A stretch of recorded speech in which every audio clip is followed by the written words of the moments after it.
So, Sean, welcome to the Beat TV Leadership event in London. It's a pleasure to have you here. So great to be here. Good. So let's talk about the state of the programmatic ecosystem for TV. So you're obviously working with fasts, various streamers, AVOD services, and they've really leaned into programmatic. It's pretty fundamental to their growth. Why? What is it that programmatic offers them? Well, having worked with a lot of those types of companies, the OEMs, the FAST services, really since inception or close to it, those businesses kind of started from square one and evolved in the programmatic era. So those businesses were built and developed where programmatic was front and center and really focused from day one on what's happening now and where are things headed in the future. And so I think that's a big part of why they occupy such a meaningful space in the programmatic ecosystem. And what benefits does it offer them? I mean, it allows them to do certain things, I think. Yeah, certainly the ability to spin up monetization without having all of those traditional media ties and established sales team was really valuable at first. But I also think it enables them to evolve and grow with the business. And so most of them have established sales teams. There's been some M&A in the fast space where they're now part of larger media portfolios. And I think one of the things to point out is that programmatic and direct sales are not at odds. They're not mutually exclusive, even though they're phrased that way in the industry sometimes. So with a sizable sales team, those teams can go out and use programmatic as a transaction model for direct relationships with buyers. And I think that's an important nuance to point out. So it's really facilitated market entrance by a set of ad-funded businesses that otherwise might have found it tough. Absolutely. So in Europe, there's a perception at least that some of the bigger national domestic broadcasters have really not leaned into programmatic in quite the same way. What's your take? Are they right not to do so? Well, I would say just expanding from outside of Europe specifically, businesses coming from the other end of the spectrum where they're moving into programmatic monetization or evolving a traditional television business into streaming. I mean, this is a massive change in a variety of different ways, shapes and forms. And so you have to imagine that those types of entities are going to be very measured and careful about how they approach that transition. And so I don't think it's really a surprise that they're taking that type of cautious approach. I also think many of those companies probably look at other areas of digital media in terms of how programmatic has evolved, and they may not be super excited or looking to exactly copy that evolution. The good news about that is, we certainly see programmatic for connected TV and television more broadly being constructed entirely differently. Different workflows, different ways of interacting. It's a really different experience than other areas of digital media, and it's tailor-built for the way the television business or connected TV more specifically operates. Now, in the US, it's a rather different picture, and I think we've seen some of the big US networks with their streaming services leaning quite heavily into programmatic. Why do you think they've taken a slightly different stance? Well, it certainly depends on the portfolio in terms of the approach that folks are taking. But one of the really exciting things this year, I personally got to spend some time talking to sales leadership at a bunch of the different media owners during the upfront process.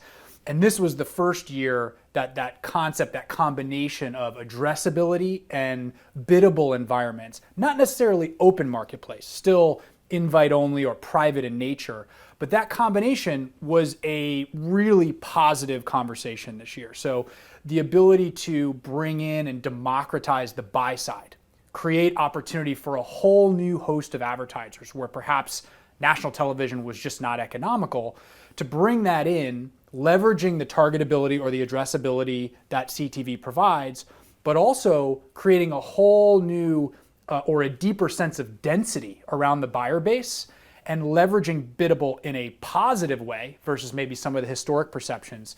It was really interesting to see that conversation come to fruition this year, and I would only expect more of that in future years. And it is interesting. I mean, as you tell the story, programmatic capabilities have been pretty fundamental to allowing the big TV businesses to monetize streaming, addressable, by accessing new demand, making it easier to buy and so on. Yeah, absolutely. I think that's a big part of the future opportunity for connected TV or streaming. So let's talk about the tech quickly. You're a technology company. Tell us a bit about what's involved in building and maintaining a competitive tech stack in this space. Yeah, I think there's very high pressure around the pace of innovation, and that requires a substantial investment. So on our side, hundreds of developers, product folks, really deeply involved in the business. I mean, this is what we do all day, every day. And so there's certainly a development component of that. I would also say the buy side is being more and more vocal about their interest in sort of consolidating the partners in the space, right? I don't think they're super excited about working with 15 or 20 distinct downstream technology partners. They want to consolidate that list down to far fewer and then go deeper with those partners. And so we're seeing that as a major trend. And also from a cost perspective, from my perspective, it's certainly not inexpensive to build your own technology from the ground up, wire to wire. Now, I'll caveat that by saying there may be certain components of the technology that it makes sense to develop and manage in-house, but to do it end to end, in my view, doesn't make a lot of sense. And I think we're headed into an economic environment where the pressures around those costs will become even more acute. And so I feel really good about where Magnite is positioned as an independent provider of technology with scale in the space in terms of where things are headed. So final question then. Programmatic is obviously developing very rapidly. We've heard talk about new standards, new capabilities coming to the market. What are some of your thoughts on how you see the programmatic sales channel evolving for TV, the programmatic environment more generally for TV and video developing? What are you excited about at the moment? Well, I'm definitely excited about what we discussed in terms of broadening the advertiser base. So to look at the US market, for example, like to be able to, in a private, addressable, and potentially biddable transaction, although again, not done openly, done sort of in an invite-only capacity or with a serious amount of control in terms of where and how that inventory is made available by the media owner, to be able to, in parallel, address an advertiser looking for a very niche audience where perhaps the traditional television ecosystem would not have made sense, at least on a national level. A buyer who's looking for a user in a specific geography, like a specific set of zip codes or in a certain state. A small or medium-sized enterprise alongside perhaps a buyer or buyers who are present in the national TV marketplace and are sort of moving spend into this streaming ecosystem. That's a really powerful opportunity for media owners that I think is super exciting, and as we discussed, it presents huge upside in the streaming space.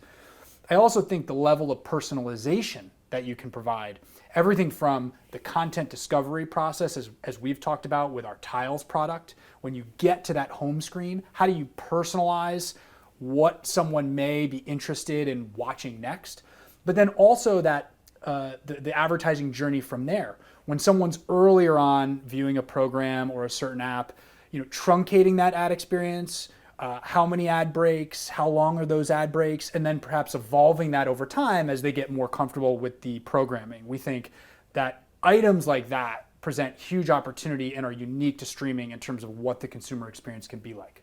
That is super exciting. It's going to be an interesting couple of years as this stuff grows and evolves. Sean, thank you so much for your time. Thanks, John. I really appreciate it.